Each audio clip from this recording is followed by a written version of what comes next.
9 ఏళ్ల నిరీక్షణ ఈ ఒక్క సినిమా, ఒకటే సినిమా చేస్తా దాన్ని పట్టుకొని అదే ఛాంపియన్ సినిమాకు 4 ఏళ్ల నిరీక్షణ మన హీరో రోషన్ అది, అలాగే స్వప్నక్కది. వేరే ఏ పని పెట్టుకోలే, ఛాంపియన్ కంప్లీట్ చేయడానికే డైరెక్టర్ గారు, ప్రొడ్యూసర్ గారు అక్కడ మరి హైదరాబాద్లో, ఒకరు చెన్నైలో ఉన్నారు. మనకు మంచి సినిమా అందించాలి.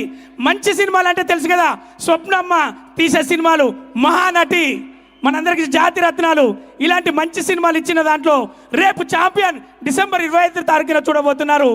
మళ్ళీ చెప్తున్నా, వైజాగ్ ఎంతో మందిని ప్రేమతో ఆదరించే ఈ వైజాగ్ సాక్షిగా మళ్ళీ చెప్తున్నా, ఈ సినిమా చాలా రోజులు గుర్తుండిపోతుంది. ఒక అద్భుతమైన సినిమా. ఇందులో మేమందరం పాలు పంచుకోవడం, ఒకరు చెప్తారు ఒకరు చెప్పలేరు కాబట్టి అందరి తరఫున చెప్తున్నా, ఊహమ్మా మీరు చల్లగా హ్యాపీగా ఉండండి. ఇండస్ట్రీకి ఒక అబ్బాయిని ఇచ్చిళ్ళు, ఆయన పని ఆయన చేస్తాడు, ఛాంపియన్గా నిలబడతాడు. ఇది అందరు ఛాంపియన్ల కథ. Thank you so much. Giragira song ఎంతమంది చేసిళ్ళు మీరు అందరికీ తెలుసు కదా, ప్రపంచం మొత్తం ఓన్ చేసుకున్న సాంగ్లో ఈరోజు గిరగిర సాంగ్ ఉంది.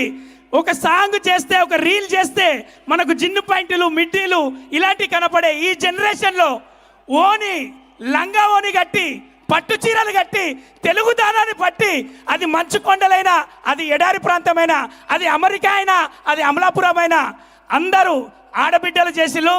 వాళ్ళందరికీ ఈ రీల్ చేసిన, గిరగిర సాంగ్ చేసిన వాళ్ళందరికీ అన్నా కాశాల శ్యామన్న, ఎప్పుడు నిన్ను లాస్ట్లో పిలుస్తారు లేదా ఫస్ట్లో పిలుస్తారు. ఒక అద్భుతమైన సాంగ్ ఇచ్చినవన్నా, ఒక అద్భుతమైన తెలుగుతనాన్ని, మట్టి వాసనను, చాలా గుర్తుండిపోయే పాటనిచ్చావు. ఇండస్ట్రీకి చాలా థ్యాంక్స్. అది ఛాంపియన్ సినిమాకు.